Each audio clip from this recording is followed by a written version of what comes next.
Shalom, shalom, queridos amigos, bienvenidos un día más a Israel a Diario. Hoy es jueves 18 de diciembre, 28 del mes de Kislev, Hag Hanukkah Sameach, feliz fiesta de Hanukkah para todos. Vamos a comenzar con una noticia que no está en los diarios de hoy, pero que a esta hora ocupa la atención de todos los medios aquí en Israel. Y tiene que ver con la investigación de la masacre del 7 de octubre de 2023. Como veníamos informando, el gobierno rechaza la idea de una comisión investigadora estatal y quiere designar una comisión política. Este mediodía se dio a conocer que el primer ministro Netanyahu va a estar al frente del equipo que determinará el mandato de la comisión investigadora, o sea, qué investigará, a quién y demás. El proyecto de ley del partido Likud para formar esta comisión se va a presentar para la aprobación del gobierno este domingo y el miércoles la coalición lo va a someter a votación en lectura preliminar en el Pleno de la Knesset, el Parlamento israelí. Ya en el marco de las consultas previas surgió la cuestión de en qué momento de la historia de Israel debe iniciarse esta investigación, sí, la investigación del 7 de octubre. Algunos ministros consideran que se debería investigar a partir de la retirada israelí de la Franja de Gaza en el año 2005.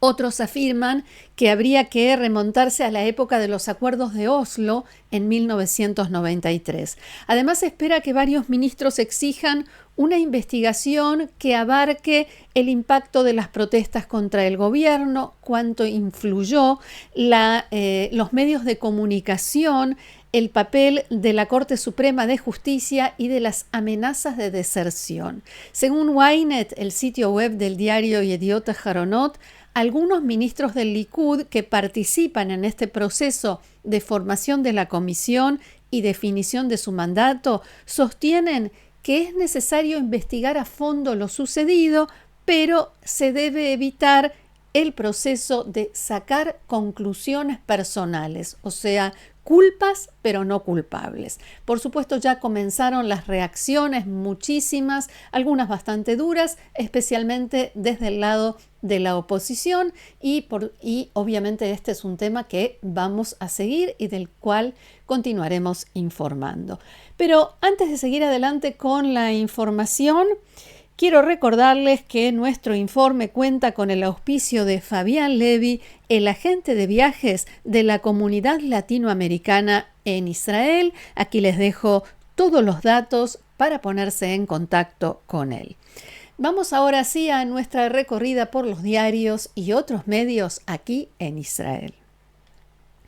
Comenzamos con Yediot Aharonot, que lo vemos allí a la derecha en la pantalla y que encabeza su edición de hoy con una imagen de la declaración que dio a conocer anoche el primer ministro Netanyahu. El titular del diario es Trump presionó y Netanyahu anunció. Fue aprobado un acuerdo de gas natural con Egipto.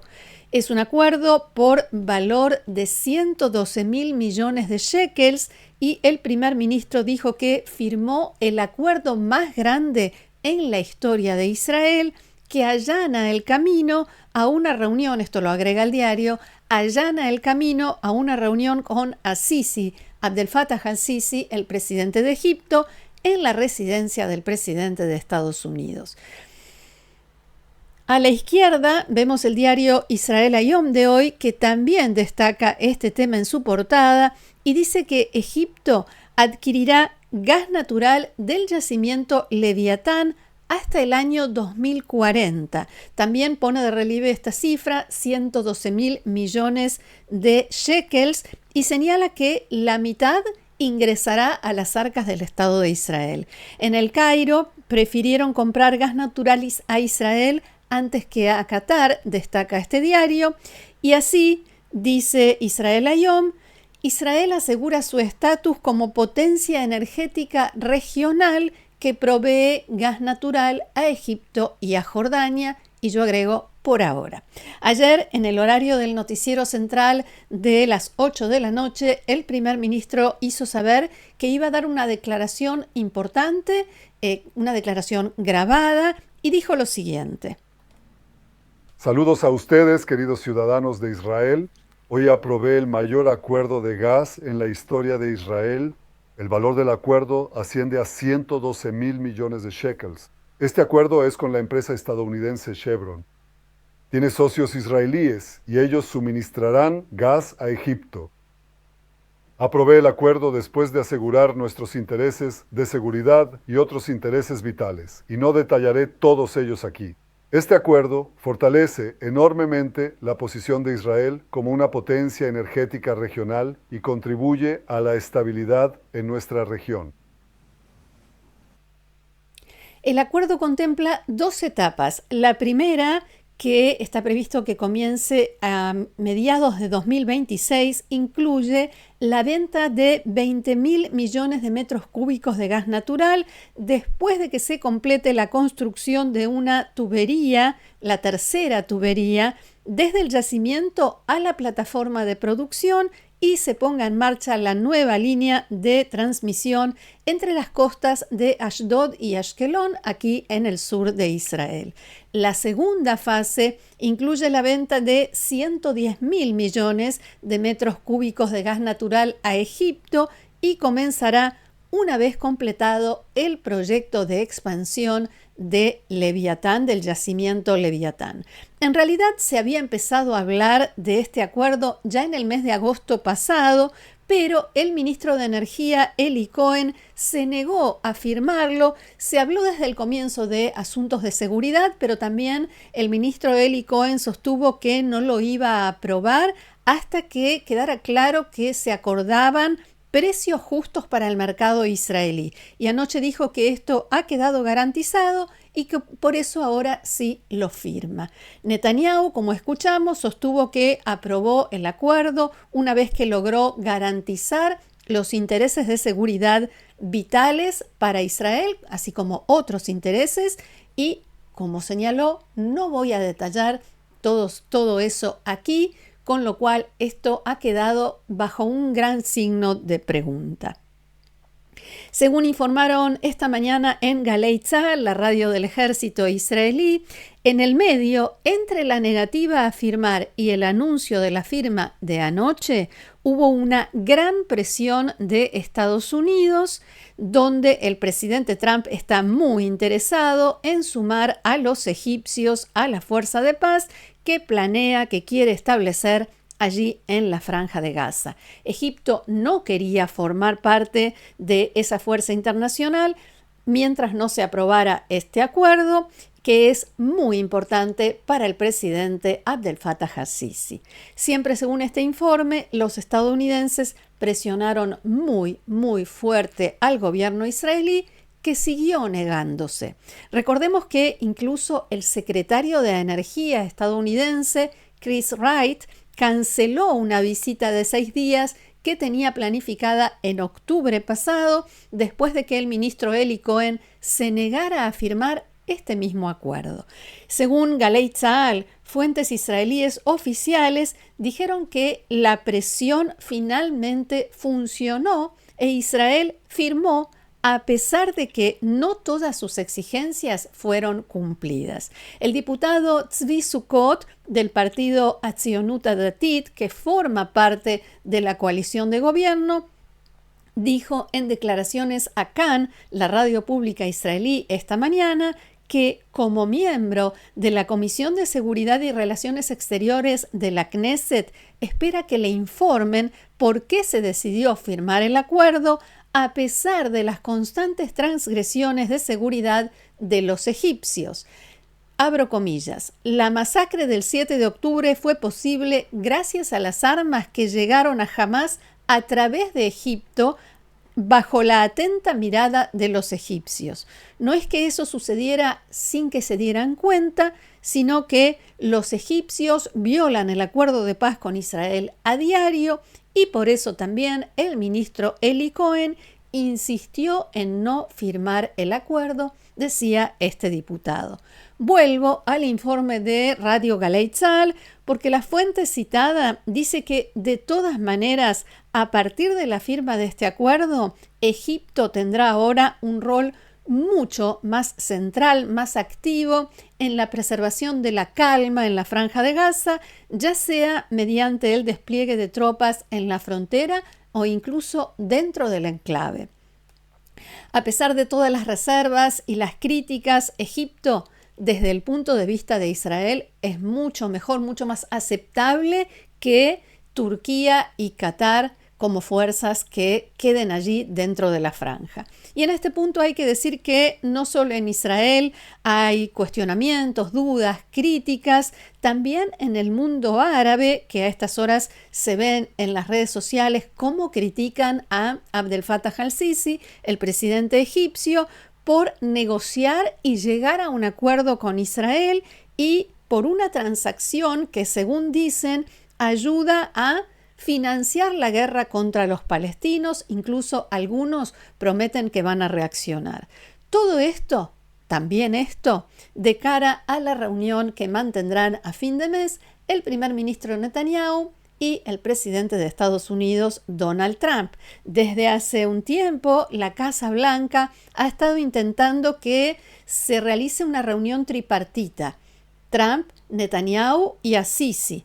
Algo que hasta ahora el presidente egipcio, como dijimos, rechazaba hasta el anuncio de la firma de este acuerdo. Según el medio estadounidense Axios, para convencer a al-Sisi de asistir a esa reunión, Israel debía hacer una serie de concesiones, incluyendo la firma de un acuerdo estratégico de venta de gas con El Cairo.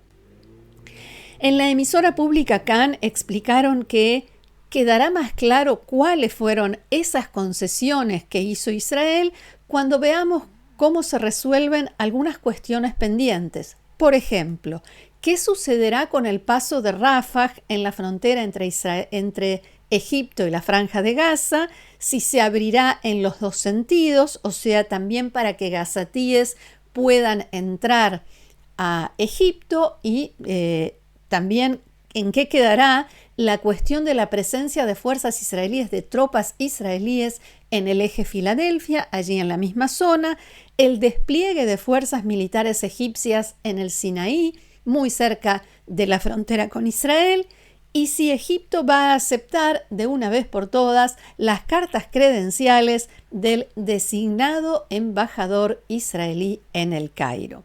Desde el punto de vista de Donald Trump, un encuentro entre Netanyahu y al-Sisi con él y la foto de esa reunión sería la señal de que comienza la segunda fase de su plan para la Franja de Gaza y con la participación activa de Egipto.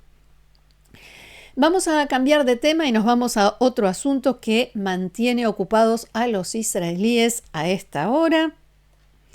Anoche se dio a conocer que un grupo de hackers iraníes logró acceder al teléfono celular del ex primer ministro y ex ministro de Defensa de Israel, Naftali Bennett. En principio su oficina lo desmintió, pero finalmente admitieron que, si bien su teléfono celular no fue hackeado, los hackers accedieron a su cuenta de Telegram. Un sitio web que supuestamente pertenece a este grupo de hackers, Handala, publicó imágenes, incluso algunas de Naftali Bennett con su familia, contactos y hasta conversaciones del ex primer ministro. Algunas de las imágenes son falsas, como por ejemplo una que lo muestra con David Ben Gurión. La cuenta @handalared en X compartió un enlace para descargar lo que supuestamente es la lista de contactos telefónicos de Bennett. También dicen que dejaron un mensaje en el teléfono celular de Naftali Bennett que se publicó en el mismo sitio web y dice: Estimado Naftali Bennett, una vez te enorgulleciste de ser un referente en ciberseguridad, presumiendo de tu experiencia. Sin embargo, qué irónico que tu propio celular haya caído tan fácilmente en manos de Handala. Considera esto una advertencia y una lección. Si tu dispositivo personal puede ser comprometido con tanta facilidad, imagina los riesgos que corren los sistemas que alguna vez dijiste proteger. Cuando hablan de Bennett como un referente en cuestiones de ciberseguridad, probablemente se refieren a su actividad anterior al ingreso a la política, a las startups, las empresas que fundó en esos años, que se especializan justamente en este tema. El nombre del hackeo, la Operación Pulpo, también parece ser una referencia a Naftali Bennett, quien frecuentemente ha comparado a Irán con un pulpo y con los grupos, los proxies, esas milicias armadas de la República Islámica, como sus tentáculos. De Irán nos vamos a Siria, o mejor dicho, a Estados Unidos, porque allí el Congreso levantó en forma permanente las sanciones que habían sido impuestas a Siria bajo el gobierno del derrocado presidente Bashar al-Assad, allanando el camino para que regresen las inversiones extranjeras que ese país tanto necesita. El Senado aprobó la derogación de la ley César de 2019, que recordemos que se llama así por un fotógrafo anónimo que documentó las atrocidades en las cárceles de Bashar al-Assad. Esta ley dejó a Siria fuera del sistema bancario internacional y redujo muy seriamente las inversiones.